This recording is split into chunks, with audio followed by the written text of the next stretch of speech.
There's another story coming right up, and you can always learn more about Theodore Tugboat on the internet. Find us through PBS Online. Pushing and a pulling in the great big harbor, in the great big world is so much fun. So many brand new things to discover. Waking with the sun, gotta get the job done. Oh, Theodore and Emily, Boda, Hank and George, and the Harbourmaster too.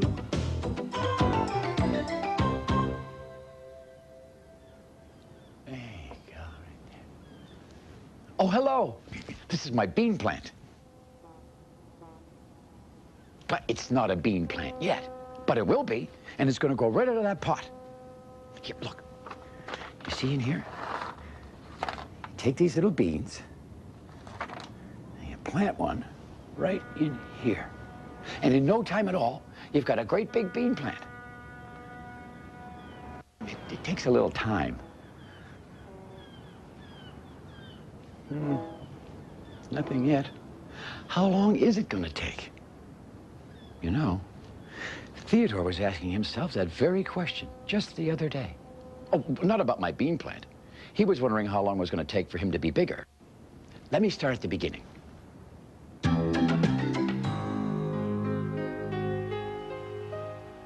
It was a foggy morning in the Big Harbour.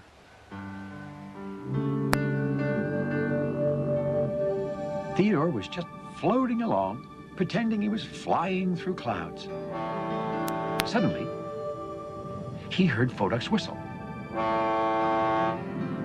And a moment later, the safety tug appeared. "Theodore!" puffed Foduk, all out of breath.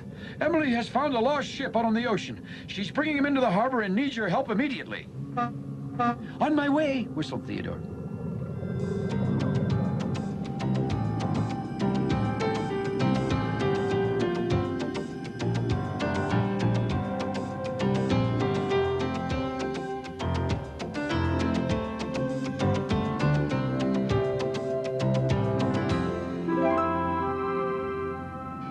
When Theodore arrived at the harbor entrance, he could already see Emily's light piercing the fog.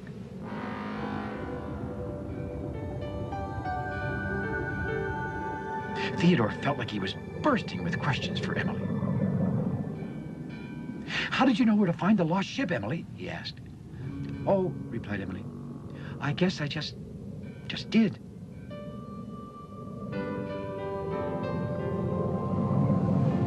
"How do you find your way out on the ocean, Emily?" continued Theodore. "Well," said Emily, thinking, I just do." "Oh," said Theodore. And then with a blast of her powerful whistle, Emily headed home, leaving Theodore to bring the ship into her dock. Well, Theodore was very impressed with Emily. "She always knows what to do," he said to himself. "It must be nice to be bigger."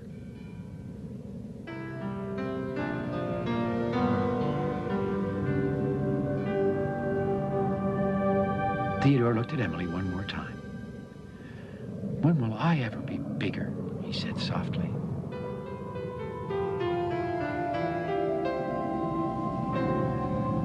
The dispatcher was waiting for Theodore when he returned to the great ocean dock. "Ah, Theodore, you have been doing very good work here in the harbor lately." "Well, thank you," smiled Theodore. "But today," the dispatcher continued, "I have a different kind of job for you." "A different job?" repeated Theodore, puzzled. "Yes, Theodore. There's a fishing trawler who needs a new propeller. I would like you to take it to him." "Sure," said Theodore. "Where is he? Near the cargo shed? Or the fuel dock?" "Actually," replied the dispatcher, "he isn't in the harbor. He lives in Ceilidhs Cove. It's not too far from here." Theodore was very surprised. It was always the bigger tugs like Emily who got to go outside the harbor. "But," he said slowly, "I've never been to Ceilidhs Cove before. Maybe someone should come with me, like Emily." "Oh, yes, I'll go," said Emily. "Oh, I think you'll find it by yourself," said the dispatcher. suddenly seemed like a whole new world had opened up right in front of Theodore's eyes. On my way, he tooted.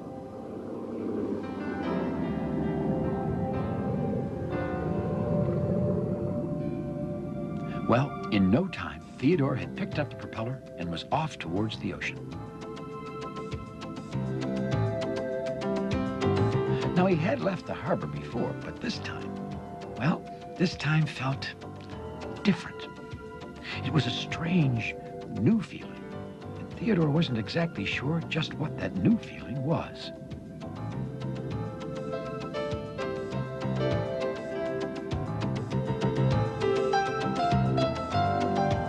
With a slight sea breeze at his back, Theodore was soon outside the warm waters of the Big Harbour.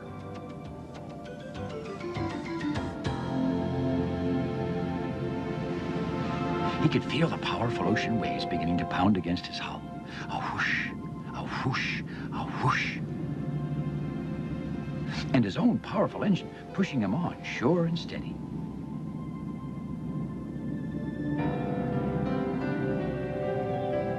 Soon, it was time to turn towards the shore. To Theodore, the craggy rocks and the wind-whipped pine trees looked old and new at the same time.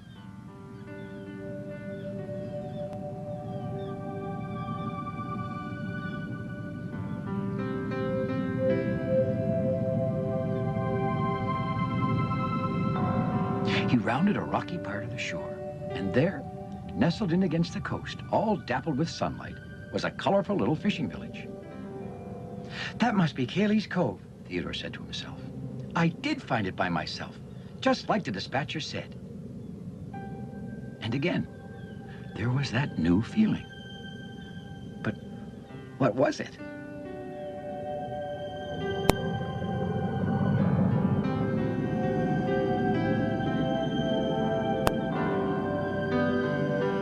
A fishing trawler was resting at his dock. Hello, Theodore called. I'm Theodore Tugboat. Are you Ceilidh? Oh, no, laughed the trawler. My name is Truro. But where's Ceilidh? Asked Theodore, looking around. Oh, there's no Ceilidh here, answered Truro. That's just what they call it. But I'm Dorothy, a small voice piped up. Theodore looked down, surprised to see a little fishing dory. Did you come all the way from the Big Harbour? Asked Dorothy. Well, yes, I did, replied Theodore. I came with this propeller. That'll be from me, said Truro, and I'm much obliged. We've never had a Big Harbour tugboat out here before. I like your hat, chirped Dorothy. Oh, well, thank you, smiled Theodore. What's it like in the Big Harbour? Asked Dorothy. How many tugboats does it have? Is there really a giant oil rig? It seemed the little dory was bursting with questions for Theodore. Well, there's Emily, replied Theodore. She's the biggest, and she knows the most. And George, well, he likes to vroom his engine and blow up smoke. And Foduck, the safety tug. He's always looking out for dangerous things. And then there's Hank. Hank, replied Dorothy. Well, Hank's kind of silly, and he bumps into stuff sometimes. Oops, said Dorothy. And Owen the oil rig always talks really loud, hollered Theodore. Yes, sirree, Bob. Yes, sirree, Bob, hollered Dorothy right back. Theodore was startled by just how loud the little dory could be. It must be great to live in the Big Harbour, said Dorothy. I've never been anywhere before. I've never been past that big rock.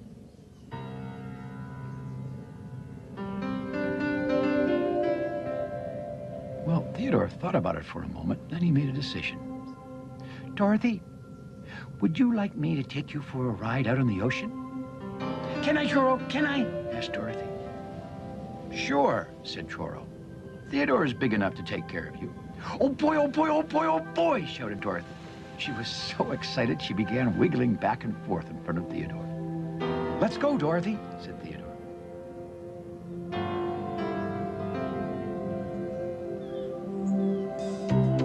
And so, as soon as Theodore had given Truro his new propeller, he set off with Dorothy the dory on a little adventure.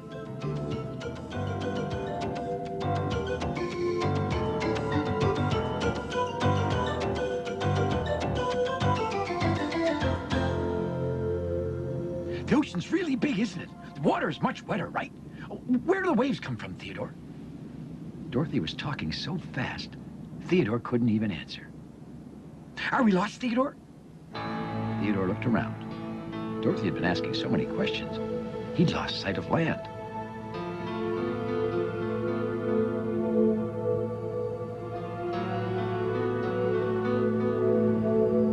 Where's Cayley's Cove? Asked the little Dory.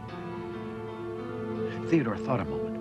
Oh, it's just over there, he said, and set off again with Dorothy.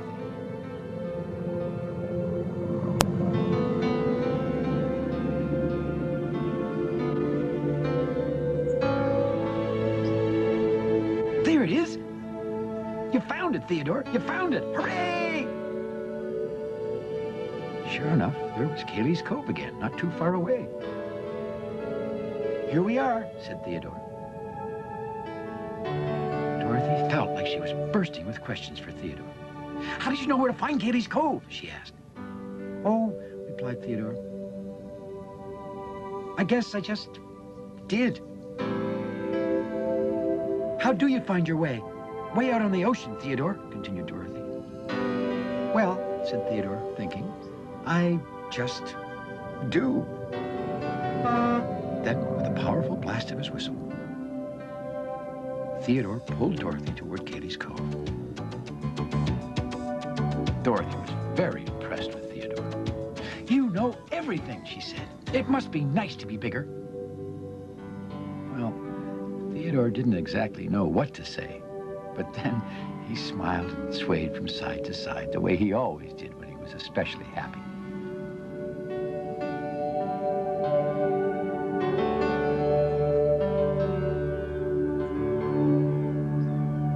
It wasn't long before Theodore and Dorothy reached Cayley's Cove again.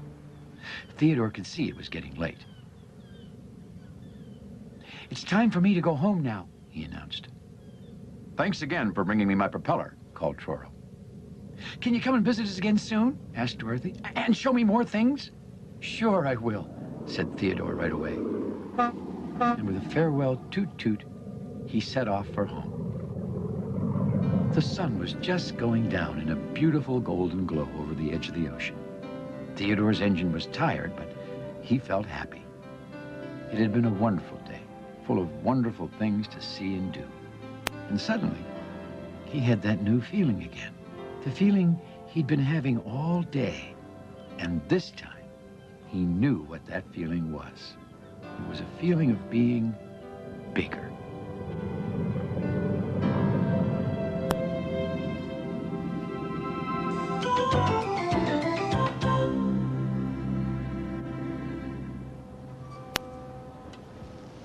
I wonder how my little bean plant's been doing while I was telling you that story. Well, look at that. Oh, a little bean sprout. See, it's growing. It just takes a little time. Thanks for visiting us here in the Big Harbor, and we'll see you all again next time. Hello, little bean sprout. Can I get you anything? Huh? Give him a little drink of water. Just a little water. There you go. Take your time. Take your time. Theodore.